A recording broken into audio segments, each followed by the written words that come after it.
और साथ में नगर निगम का घेराव पूरे वार्ड के साथ किया जाएगा। क्या लाइट लगाने से नशा बंद हो जाएगा या रुक जाएगा? इसके लिए क्या धरातल पर अपन ने प्रयास किए? मेरी इच्छा से ही लड़ा गया था और मैं खुद महत्वाकांक्षी हूँ, मैं आपको बताना चाहूँगा क्योंकि मैं छात्र राजनीति करता हुआ आया हूँ, तो मैं कैसे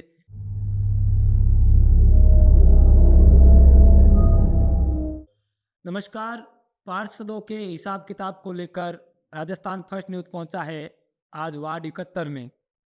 छात्र राजनीति से अपनी राजनीति शुरू करने वाले पार्षद प्रफुल्ल अटीला हमारे साथ हैं। हम इनसे बातचीत करेंगे और जानेंगे कि 5 साल इनके लिए कैसे रहे, क्या चैलेंज रहे। जी सर, नमस्कार। सबसे पहले मैं राजस्थान फर्स्ट न्यूज़ का धन्यवाद दूँगा कि आप 5 साल पूर्ण होने पर हिसाब किताब लेना ये अच्छी बात है और हम आपको हिसाब देंगे। पार्षद साहब, आपका छात्र राजनीति से जुड़ाव रहा, उसके बाद आप पार्षद बने। कितना बदलाव और कितना आप चैलेंज इसमें अलग-अलग देखते हैं? हाँ, लोग सोचते होंगे छात्र राजनीति और ये राजनीति दोनों एक जैसी होगी, परंतु इसमें बहुत फ़र्क होता है। छात्र राजनीति 2012 से शुरू की थी मैंने। जब मैं 12th क्लास में था, मैंने एक इलेक्शन देखा था, उस पूरे इलेक्शन में इन्वॉल्व था मैं। उसके बाद मेरे लगातार मन में रहा मैं कि छात्र राजनीति का कहीं पे भी कोई ज्ञापन होता, प्रदर्शन होता, मैं चला जाता था। मैं लोगों को सुनता, देखता, फिर 3 साल डूंगर कॉलेज था, मैं लोगों के फॉर्म भरवाने शुरू किए, फिर ज्ञापन देने शुरू किए। कहीं पे भी कैसा भी मेरे को लगता कि ये प्रोटेस्ट की ज़रूरत है और ये नेता कर रहे हैं, मैं उनके साथ हो जाता था।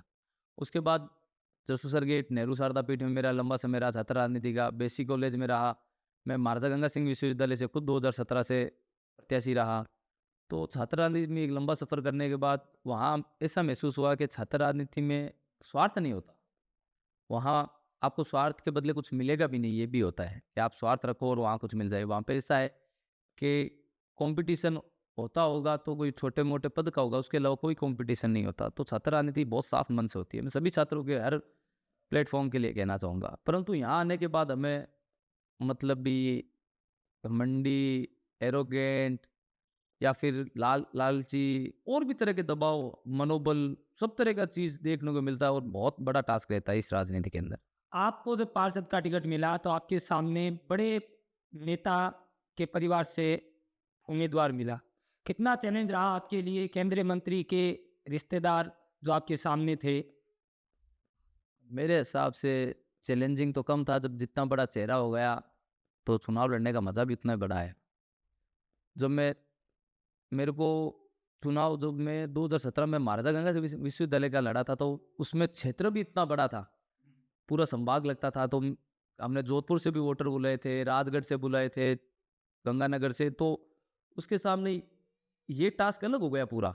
परंतु इतना चैलेंजिंग नहीं लगा मेरे को, क्योंकि शुरू से ही लोगों की भावनाएँ थी। मैं जिस घर में वोट माँगने जा रहा था, तो किसी न किसी ने मेरी पहले से सिफ़ारिश कर रखी थी कि ये मेरे मामा का घर है, ये मेरे चाचा का घर है। तो मैं जाता, उन्होंने कहा मेरे भतीजे ने बोला है भई प्रफुल्ल को वोट देना है। चाहे वो किसी विचारधारा से, किसी पार्टी को, उन्होंने मेरी बढ़-चढ़ के मदद की। किसी ने कहा कि मार्कशीट दिलाई थी, किसी ने कहा मेरे को माइग्रेशन दिलाया, तो मेरे को छात्र राजनीति का बहुत फ़ायदा मिला और ज़्यादा चैलेंजिंग नहीं रहा मेरे लिए चुनाव। आप ऐसे काम बताएँगे जो वर्षों से लंबित थे आपके वार्ड में और आपने वो करवा दिए, जिससे जनता काफ़ी परेशान थी। सबसे मुख्य था जो हमारे कालू मोदेबाड़े सैटेलाइट के से होके एक नाला जाता है। वहाँ के लोगों के मकान सटके मकान है, वो नाला खुला है तो वहाँ गिरने का डर, वहाँ बीमारियों का डर, वहाँ बरसात आ जाती, ओवरफ्लो में डूबने का डर था। मतलब वहाँ पे कई दफ़ा ऐसा होता था, वहाँ पे जानवर भी बह जाते थे। तो वह नाला जो पैक हुआ है, जो खुला था, वो मैं मानता हूँ सबसे बड़ी उपलब्धि है। और उसके बाद ये पूरा नाला है जो कहीं न कहीं डैमेज हो जाता है, उस नाले को भी 10 बार अब मैंने उसको पैक करवा दिया और अब डीपीआर बनी है जो 100 करोड़ प्रोजेक्ट में, उस नाले को पूरे को लिया गया है। जो आगे जो सड़क बन चुकी है, उस नाले को दोबारा बनाया जाएगा और फिलहाल उस पे सड़क का भी कार्य चलने वाला है, वहाँ पे सड़क बना दी जाएगी। सबसे आपके कार्यकाल में 4 साल कांग्रेस का राज रहा, 1 साल बीजेपी का राज रहा। कैसा अनुभव आपको दोनों सरकारों में देखने को मिला? सबसे बड़ा तो आप देख सकते हो कि कांग्रेस का जो पिछला 1 साल था, तो उनके पास उपलब्धियाँ गिनाने को थी, हमने 1 वर्ष के अंदर कितने कार्य करवाए हैं। और मैं कह रहा हूँ, इनको नाकामयाँ गिनानी पड़ेगी कि 1 वर्ष में इन्होंने क्या नहीं कर पाए। पूरे बीकानेर की दशा अब से भी अनजान नहीं है आप पत्रकार महोदय, आप देखा होगा कि हम कहीं से भी निकल रहे तो पेच वर्क के भी काम जो दीपावली पे हो जाने चाहिए थे वो अभी तक लगातार हो रहे हैं। अमृत योजना जो सबसे बड़ा प्रोजेक्ट है सीवरेज का, पूरे बीकानेर की हालत खराब है, सड़कें तोड़ दी गई है, लोगों के घर में 15-20 दिन से अंडरग्राउंड में पानी पड़ा है। मेरे वार्ड की आप ले लो, 8 महीने हो चुके हैं, उन्होंने काम शुरू किया था, वो बीच में पड़ा है बैंडे हुए हुए। कभी इनके पास मशीनें नहीं है, कभी इन पर मॉनिटरिंग नहीं है। पारिक चौक मेरे सटके वार्ड है 72, वहाँ पे आप चले जाओ, कभी भी एक सीवरेज एनी टाइम चौक रहती है, जिससे गंदा पानी बाहर आता रहता है। पूरे बीकानेर की हालत खराब है। मैं कह रहा हूँ इस साल अगर कोई भी काम मेरे को लगता है ऊपर के लेवल पे भी नहीं हुआ है। आप बता रहे हैं 8 महीने से सीवरेज आपके वार्ड में भी खराब हालात में पड़े हैं। तो इसके लिए क्या आप खुद को भी ज़िम्मेवार मानते हैं कि मैं नहीं करवा पाया 8 महीने में भी? मैं इसके लिए लगातार प्रयास प्रयास कर रहा हूँ। इन्होंने थोड़े-थोड़े टुकड़े करते हैं, उसके बाद बीच में छोड़ देते हैं। इनका क्या गैप कम्युनिकेशन है इस कंपनी के साथ समझ नहीं है। नगर निगम के टाइप में क्या दिक्कत हो रही है? वो कह रहे हैं हमारा भुगतान नहीं हो रहा, हम इसलिए काम नहीं कर पा रहे। कभी इनके पास मशीनें कम पड़ जाती है। मैंने कम से कम 50 बार लिखित में नगर निगम को अल्टीमेटम दे चुका हूँ। अब दोबारा इन्होंने दीपावली का कहा था, अब उन्होंने काम वापस शुरू किया है। मैं इसमें मानता हूँ, हो सकता है देखो जनता को यही लगेगा कि पार्षद नहीं करा पा रहा है, परंतु ये कंपनी इस लेवल पे इतना करोड़ों का काम कर रही है। मैं इसमें सबसे बड़ा जिम्मेवार नगर निगम को ठहराता हूँ कि जो करोड़ों के काम पर कोई तरह की मॉनिटरिंग नहीं है। अब अगर नहीं होता है ये काम फिर आपकी अल्टरनेट और चेतावनी के बाद भी, तो क्या आप कुछ फिर प्लान कर रहे हैं? हमने अभी शुरू कर दिया है, मोहल्ले के सभी वासी बहुत ज़्यादा परेशान हैं, बच्चे भी गिर रहे हैं उसमें। अभी एक मेरा दोस्त है वानी, उसका बच्चे के गिरने से हल्की सी चोट भी आ गई। वो लोग नाराज़ हैं, मेरे से भी नाराज़ है। तो हम लोगों ने आपस में तय किया है, इन्होंने अभी काम शुरू किया वापस, इन्होंने 15 दिन मांगे कि हम 15 दिन के अंदर काम को ख़त्म कर देंगे। अगर ये 15 दिन में नहीं करते हैं, लोगों के घर में अंडरग्राउंड पानी जा रहा है, तो हमें हो सकता है बहुत बड़ा डिसीजन लेना पड़े, सीवरेज ही बंद करनी पड़े या उनके काम को बंद कराना पड़े, और साथ में नगर निगम का घेराव पूरे वार्ड के साथ किया जाएगा। मूलभूत सुविधाओं की अपन बात करते हैं, लाइट, पानी, बिजली की लेकर, तो उसमें आपने क्या किया और क्या बाकी रह गया आपके मन में कि भई ये गलियाँ छूट गई या ये रह गया? मैं आपको मूलभूत सुविधा बताऊँगा, तो हमारे वार्ड में 2-3 ऐसी गलियाँ लगती थी, जिनके अंदर आज़ादी के बाद जो बाबूबारी जो सिटी के अंदर आता है मोहल्ला, हृदय स्थल है बीच में एकदम होने के बावजूद, लगातार 20 सालों से लोगों के घरों में पानी नहीं जा रहा था। मैं बहुत-बहुत धन्यवाद करूँगा, हमारे जल मंत्री थे डॉक्टर बी डी कल्ला साहब, उन्होंने उस गली के अंदर एक लड़ाई थी वहाँ पे, जेल रोड टंकी और नथुसर टंकी की। तो उन्होंने उस लड़ाई को ख़त्म किया और उन्होंने कहा दोनों में से 15 दिन में इस गली में पानी नहीं आया, चाहे कैसी भी हालत में आए, नहीं आया हुआ है, कोई भी लाइन जोड़े और नहीं आया तो फिर आप अपनी ज़िम्मेदारी लोगे सारे। उस गली के लोगों को 100 मीटर पाइप दूर लगाने पड़ते थे और अपनी बारी का इंतज़ार करना पड़ता था सिटी होने के बावजूद। और हमने बहुत पानी की लाइनें डलाई है, बिजली में भी हमने राहत दी है, जैसे हमारे चौकुटी पुल के नीचे अवैध, मैं कहता हूँ कि जैसे मादक पदार्थों का भी थोड़ा बहुत रहता था, बाहर से दूसरे मोहल्लों से आके लोग वहाँ पे बेचा करते थे, खरीदा करते थे, कोई नशे के, और लोगों से छीना-झपटी भी बहुत ज़्यादा होती थी। तो मैंने प्रयास किया वहाँ पे लाइटें लगा दी जाए, हमने पुलिस चौकी के भी बहुत प्रस्ताव दिए हैं। क्या लाइट लगाने से नशा बंद हो जाएगा या रुक जाएगा? इसके लिए क्या धरातल पर अपन ने प्रयास किए? इसमें धरातल में हमने ये प्रयास किए हैं कि वहाँ के जो स्थायी लोग हैं उनसे कहा है काफ़ी बार कि आप लोग लोगों को चिन्हित करें जो वहाँ पे रहते हैं। आप उनके नाम मुझे बताइए उजागर करके, मैं पुलिस को उजागर करके खुद नाम बताऊँगा ये लोग नशा बेचते हैं। परंतु मेरे को कोई नाम दर्ज नहीं देना चाहता। मैंने उनको ये भी कहा आपका नाम नहीं आएगा, आप लोग इकट्ठे होके चलो, हम पुलिस चौकी की भी माँग करते हैं। परंतु लाइट से कुछ फ़र्क पड़ा है, लोग का आना-जाना बढ़ गया है, वरना वहाँ पे रात को कोई निकल नहीं पाता था। आपके 5 साल के कार्यकाल में एक ऐसा समय भी आया जब इंसान इंसान से मिलना नहीं चाह रहा था। कोरोना का काल था, उसमें आपने अपने वार्डवासियों सहित अन्य लोगों के लिए किस प्रकार सेवा के कार्य किए? कितना चैलेंजिंग वो समय था? क्योंकि नवंबर में आप पार्षद बने थे और फरवरी में कोरोना आ गया था। सही बात है, जो कोविड का टाइम है वो हम कभी नहीं भूल सकते। इसलिए नहीं भूल सकते कि वो पार्षद ने नहीं, वो हो सकता है हमारे प्रधानमंत्री भी दोबारा ऐसा टाइम नहीं देखे, हमारे मुख्यमंत्री नहीं देखे, परंतु हमारे मुख्यमंत्री जी इतने संवेदनशील थे इस मुद्दे को लेकर, उन्होंने राहत किटें जारी की। ये चैलेंजिंग हमारे इसलिए हो गया था कि जिस सरकार जो भी घोषणा करती थी, पब्लिक सोचती थी ये दूसरे दिन इम्प्लीमेंट हो जाएगा। बेचारे जनता, देखो मेरा वार्ड, मैं कहता हूँ कि सभी गरीब तबके के लोग मेरे वार्ड में रहते हैं, तो उनको इतना ही पता होता था कि अशोक गहलोत ने घोषणा की है राशन की किट बांटे जाएंगे। वो कहीं नहीं जा सकते थे क्योंकि चौकुट्टी के दोनों साइड पुलिस, पाबूपुर गेट के पास पुलिस, अगर उधर जाए तो डंडे पड़े और किसको अपनी पीड़ा बताए तो उनके पास एक ही शख्स बसता था, वो समस्त वार्डों में उनके पार्षद हुआ करते थे। जैसे ही कोई घोषणा होती वो हमारे गेट बजाने को आ जाते थे। हमने उस टाइम को जैसे निकाला, मैं कह रहा हूँ मेरे हाथों के भी बाल खड़े हो रहे हैं। वो दिन याद करते हैं कि 100-100 200-200 बीमारी का डर नहीं करते क्योंकि भूख से बड़ी तो बीमारी क्या है?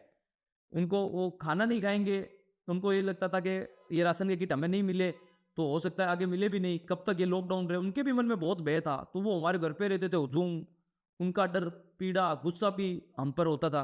पर हम असमझ की स्थिति में कि सरकार ने घोषणा की है, कब किट आएगी, हम कब बाँटेंगे, कैसे बाँटेंगे? बाहर नहीं निकल सकते।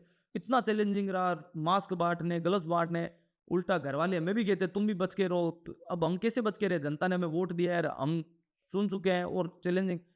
तो एक दिन ऐसा हुआ, मैंने अपने दोस्तों को बताया मेरे वार्ड में 1000 की लिस्ट आई है और राशन किट की 254 में राशन किट हमें सरकार की तरफ से मिल रहा है।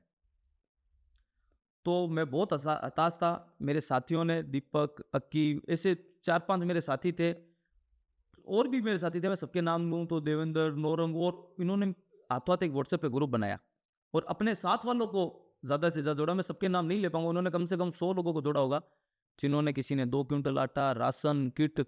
मैं कह रहा हूँ कि मैं रात को 1 बजे बैठे थे वो मेरे पास, क्योंकि मैं सो नहीं पा रहा था। मेरी मेरी स्थिति ये थी कि मैं या रो लूँ या मैं क्या करूँ? मेरे पास कोई नहीं था, क्योंकि हम भी नहीं मिल सकते थे किसी से, फ़ोन पे ही बात कर सकते थे।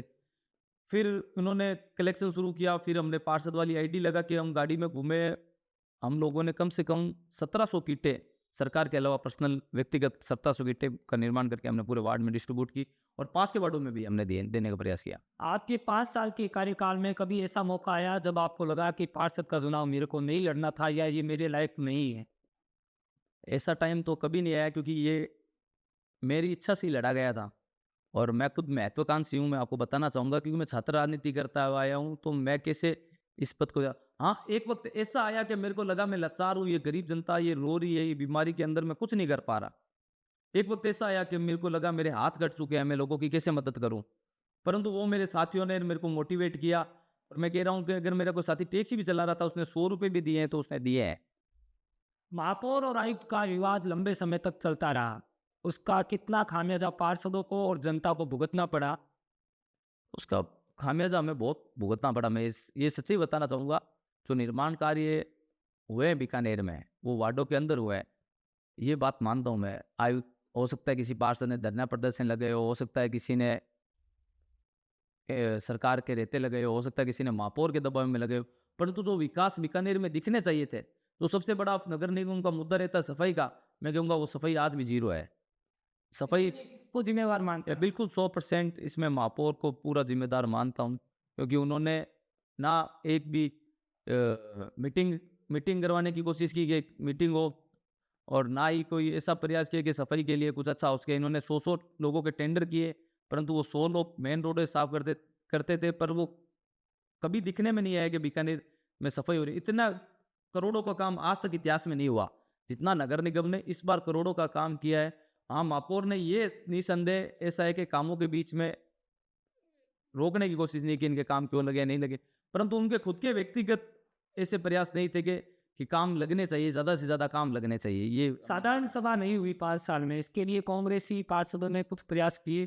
कांग्रेसी पार्षदों ने प्रयास किए, पत्र भी जारी किए, हमारे नेता प्रतिपक्ष के साथ मिलकर हमने लेटर भी दिया कि साधारण सभा रखी जाए, परंतु कभी ना कभी कोई ना कोई विवाद, 2 साल तो हमारे कोविड में निकल गए। कभी ना कभी कोई ना कोई ऐसा विवाद हो जाता कि जिसके कारण वो साधारण सभा नहीं हो पाई, और महापौर का 1% भी इंटरेस्ट नहीं था साधारण सभा। कहीं न कहीं 2 गुटों में बटी नगर निगम की कांग्रेस भी इसका कारण मानते हैं आप? 2 गुटों में मैं कांग्रेस का कारण नहीं मानता, हमारे 2 गुट नहीं थे। एक्चुअली हो सकता है कि एक होड़ थी, वो होड़ जब हमारे नेता प्रतिपक्ष की घोषणा हो गई तो वो होड़ खत्म हो गई, कॉम्पिटिशन खत्म हो गया, कोई तरह का कॉम्पिटिशन ना वाद विवाद था किसी का कांग्रेस के पार्षदों में। और ये सब सोचते हैं कि कोई तरह का ज्ञापन देने जाए तो 30 के 30 पार्षद आए, मैक्सिमम अंक 24-20 पार्षद पहुंचते थे, तो मैं नहीं मानता कि हमारे कोई 2 गुट थे। आपने बताया कि पार्षदों के इस कार्यकाल में करोड़ों के काम हुए, लेकिन फिर भी कांग्रेसी पार्षदों ने लगातार धरना लगाया, कई बार लगाया, तो इसका क्या कारण था? क्या ये केवल दिखावा था? धरने धरना इसलिए हो जाते थे, मैं ये कहना चाहूँगा कि कई बार आर्ग्यूमेंट से, कई बार व्यवहार से लोगों के काम करने के तरीके अलग-अलग होते हैं।